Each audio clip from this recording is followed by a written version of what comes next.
Sorry, this isn't a Marvel movie, but it is about superheroes. You know, those guys who generally save the day. As a kid, maybe you thought your dad was secretly a superhero. Maybe you imagined you were a superhero. Or maybe you and your friends battled imaginary alien robots. No matter the hero, they all have one thing in common. That person is not a superhero 24/7. They eventually change out of their hero outfit and go back to work at a newspaper or whatever, all while keeping their true identity a secret. Funny thing though, we tend to do the same thing. We often hide the real us from other people. And not like how your ex-girlfriend is actually an evil alien robot in disguise. That's just wishful thinking. In reality, we secretly deal with fears, stress, and school issues, like your villainous science teacher.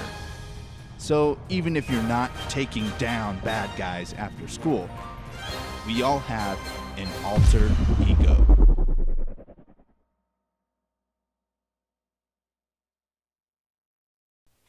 Have you ever been around a toddler? Toddlers are awesome, but all they care about is what they want and when they want it. They're actually pretty selfish. They're all like, give me a snack, pick me up, wipe my nose, change my diaper. No, it's mine, mine, mine, mine. I want it, I want it, I want it. It's amazing. You're like, can I get a toddler taser over here? It's unbelievable how demanding they can be. And it makes you wonder how they're so good at being selfish. No one ever taught them how to do it.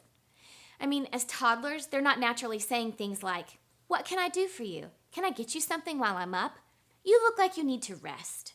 I've never heard a kid say anything like that. And if you have, I want names. I want to adopt that child as my own. We all know it doesn't work that way.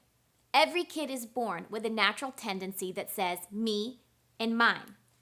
The past few weeks we've been talking about our alter egos. It's the side of us we all wrestle with, but we're usually quick to hide beneath the surface.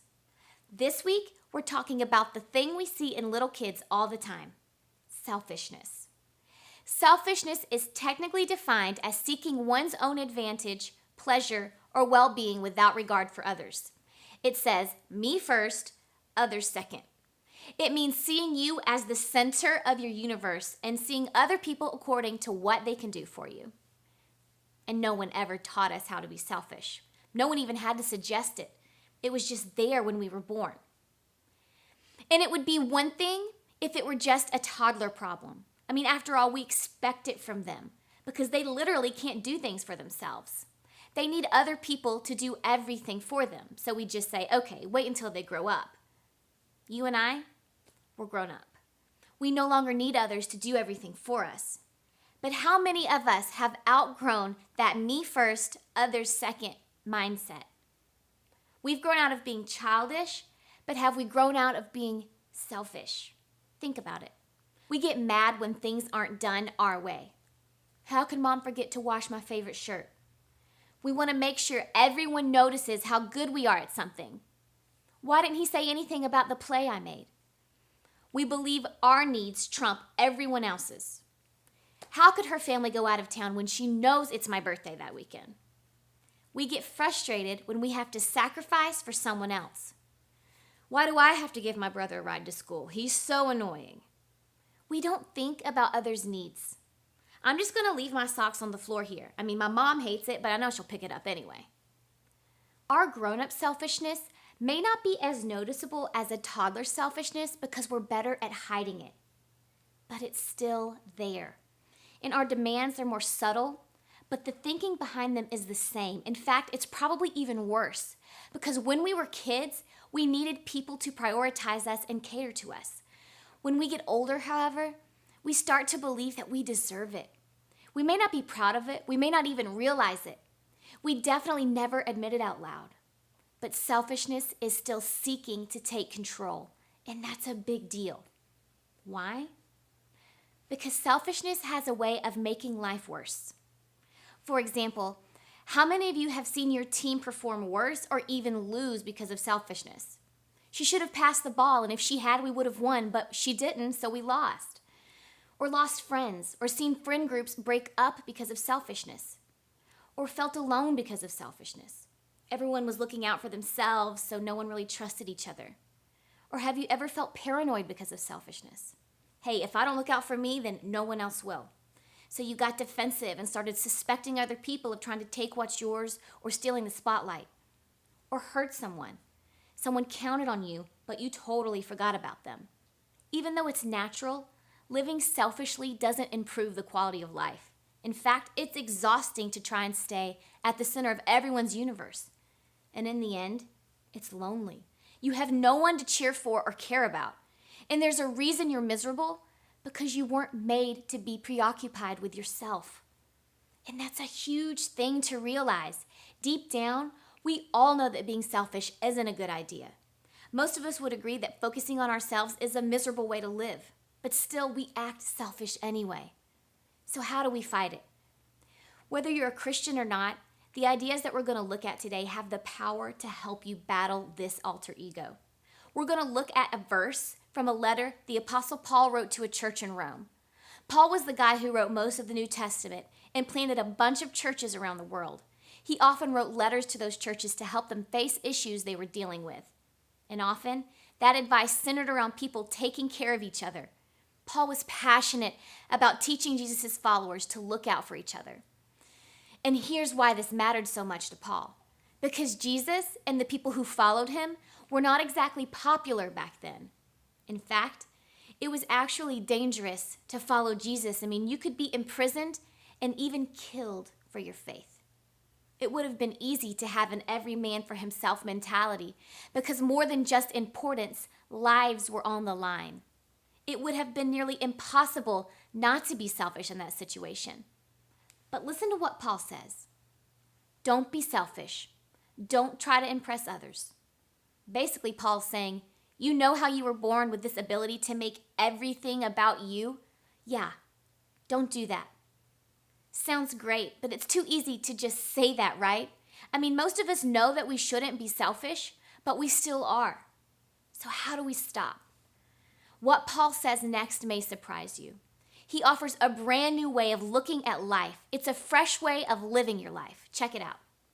Be humble, thinking of others as better than yourselves. Don't look out only for your own interests, but take an interest in others too.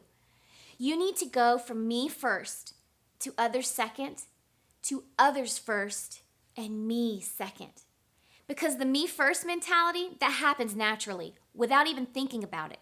Just by being born, you're going to put yourself first at home and at school and with your friends. But you have to try to put others first and me second. You have to make yourself do this. You have to be intentional about acting this way. You have to fight to live this way because it's the only way you'll start to break the habit of selfishness. It means when you walk into class, you think about others first and me second. It means when you walk in the locker room, you think others first, me second. It means when you walk in your house after school and you're tired and you want to be alone in your room, you think family first, me second. It means when someone else is getting the spotlight and you want to steal it from them, you fight. You fight that thought and you say others first, me second, and then you celebrate them. It means that when God gives you an opportunity to be used by him in someone's life, and it might actually cost you something, and you want to bail on the whole idea, you let this verse move you to say, others first, me second, and you let God use you. Paul says, that's what stops selfishness in its tracks. That's what helps you see the world differently. It's like buying a new pair of glasses or contacts. You see life differently. If you're new to church, this is great advice that you should try. Because I'm telling you, it will make middle school and high school so much better, I promise. But if you're a Christian, then you don't really have an option. This is the way you're called to represent Jesus. Others first, me second. But that sounds difficult. Where do you find the ability to do that? From this. You must have the same attitude that Christ Jesus had. Though he was God, he did not think of equality with God as something to cling to.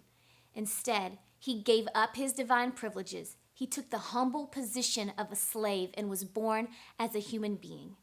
When he appeared in human form, he humbled himself in obedience to God and died a criminal's death on a cross. Therefore, God elevated him to the place of highest honor and gave him the name above all other names, that at the name of Jesus every knee should bow in heaven and on earth and under the earth, and every tongue confess that Jesus Christ is Lord, to the glory of God the Father. We can live this way because Christ did first toward us. He lived the ultimate selfless life, and he died on a cross, and he lives in us. So you can have the same attitude as Christ. You can go from me first, others second, to others first, me second. If you want to make that change, there are things that you have to get good at doing. First, give shout outs. If you want to train your brain to start thinking less of yourself and more of others, become proactive in voicing positive things about other people, even if it's something that feels little or unimportant. New shoes, a good pass, a good dinner. Look for opportunities to celebrate other people. The more you do it, the more you'll find your brain actually thinking about other people and not yourself. It'll become a habit. For example, your annoying little brother. Instead of railing on him, start paying attention. And instead of drawing attention to the things he does wrong, look for some things that he's doing well, and then tell him about it. Another thing you can do, ask questions. There's a general rule of thumb when it comes to interacting with people. Listen more than you talk. It's basic kindness in human interaction. Show interest. Don't only think about how you're going to respond. Ask questions and then be genuinely concerned in how people answer. So if your best friend didn't ask about your spring break trip, and then you remember that her parents are splitting up, instead of showing her pictures from the beach, head over to her house with a pint of ice cream and ask her how she's doing. Another way, give others what's best. Let someone else have the biggest slice of pizza. Invite someone to go ahead of you in line. Let your sister borrow your new shirt. Now, it doesn't mean that you always have to give up everything that you want or own. But every time you let someone else get what's best, you grow a little more unselfish. So find little ways each day to treat others like they're more important. It's not easy. You're going to have to fight every instinct to make everything about you. But when you fight to put others first, even in the small things, you get one step closer to winning the battle over selfishness. I think Jesus lived this way because he wanted us to know it was possible to fight the alter ego of our selfishness. He wanted to give us a picture of what a life of compassion, honor, and care looks like. And that could be your life. Starting now, if you start making small steps towards seeing others as more important than you. And it isn't easy. But when you choose to put others first, you'll eventually lose the misery that selfishness creates. You'll gain a heart that's more like Jesus, a heart that says others first, me second. Because that way of living, that changes the world.